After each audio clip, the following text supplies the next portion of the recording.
আজকের এই জনসভায় উপস্থিত আজকের সভার সম্মানিত প্রধান অতিথি ঢাকা 18 সংসদীয় আসনে ধানের শীষের মনোনীত প্রার্থী আমাদের সকলের শ্রদ্ধাভাজন এবং প্রিয় ব্যক্তিত্ব জনাব এসএম জাহাঙ্গীর ভাই সহ উপস্থিত মঞ্চের নেতৃবৃন্দ এবং আমার সামনে উপবিষ্ট আজকের সভার প্রধান আকর্ষণ আমাদের সামনে উপবিষ্ট আমার বিভিন্ন ইউনিটের এবং বিভিন্ন শ্রেণী পেশার নেতৃবৃন্দ এবং জনগণ, আপনাদের সকলের প্রতি শ্রদ্ধা সালাম ও সংগ্রামী শুভেচ্ছা জ্ঞাপন করছি। প্রিয় বন্ধুগণ, সময় বাড়াবো না, আমি 2 মিনিট কথা বলতে চাই, আপনারা সবাই শুনবেন, সবাই রেসপন্স করতে হবে, সবাই শুনবেন।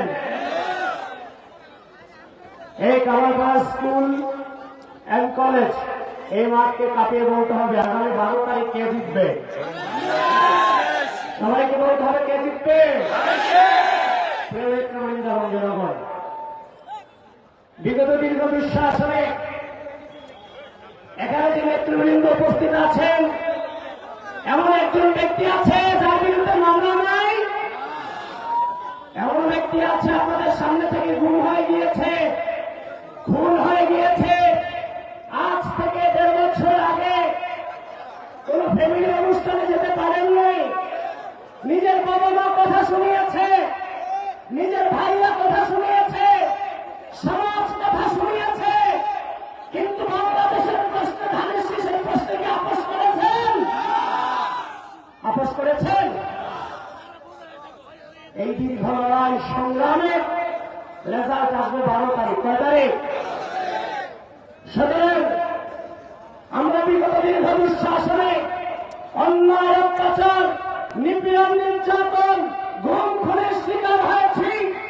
এই বাংলাদেশের স্বাধীনতা সার্বভৌমত্ব নিজের বুক পেতে দিয়ে রক্ষা করেছি। সুতরাং বাংলাদেশের পরিবেশ পরিস্থিতি ও প্রকৃতি বলে আগামী 12 তারিখ এই ঢাকা 18 সংসদীয় আসনে ধানের শীষকে জিততে হবে। যদি ধানের শীষের কোন অ্যাক্সিডেন্ট যে কোনো জায়গায় ঘটে, সেটা বাংলাদেশের স্বাধীনতা সার্বভৌমত্বের জন্য হুমকি স্বরূপ। ধানের শীষ কি জনাব এসএম জাহাঙ্গীর ভাইয়ের মার্কা?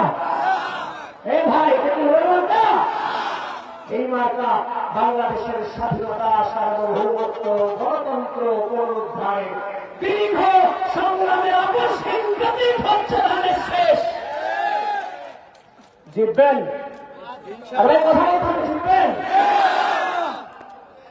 गली गली में शोर है, जमात भाग चोर है,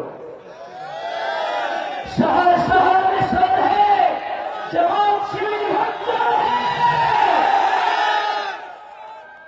গতকালকে দেখেন নাই সিনেমা আছে দেবক করার জন্য নকল সিনেমা আছে।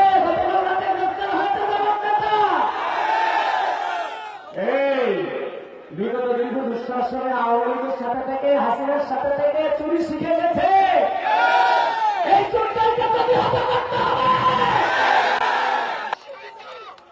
কোন স্লোগান হবে না, স্লোগান হবে 12 তারিখ রাতে।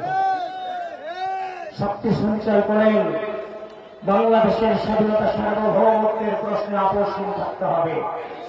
ইতিমধ্যে দূতাবাসে গিয়ে বলতেছে আমরা শরিয়া আইন কায়েম করব না, আমাদেরকে ক্ষমতা দেন। এরা নাকি ইসলামিক দল, বলে যে আমরা ইসলাম বিক্রি করছি, আমরা ইসলাম কায়েম করব কিন্তু শরিয়া আইন কায়েম করব না, প্লিজ আমাদেরকে ক্ষমতা দেন। এদের রাজনীতি রাষ্ট্রীয় রাজনীতি। প্রিয় নেতৃবৃন্দ, আপনাদেরকে সচেতন থাকতে হবে।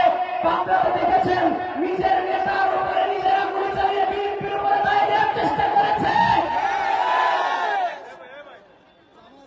সুতরাং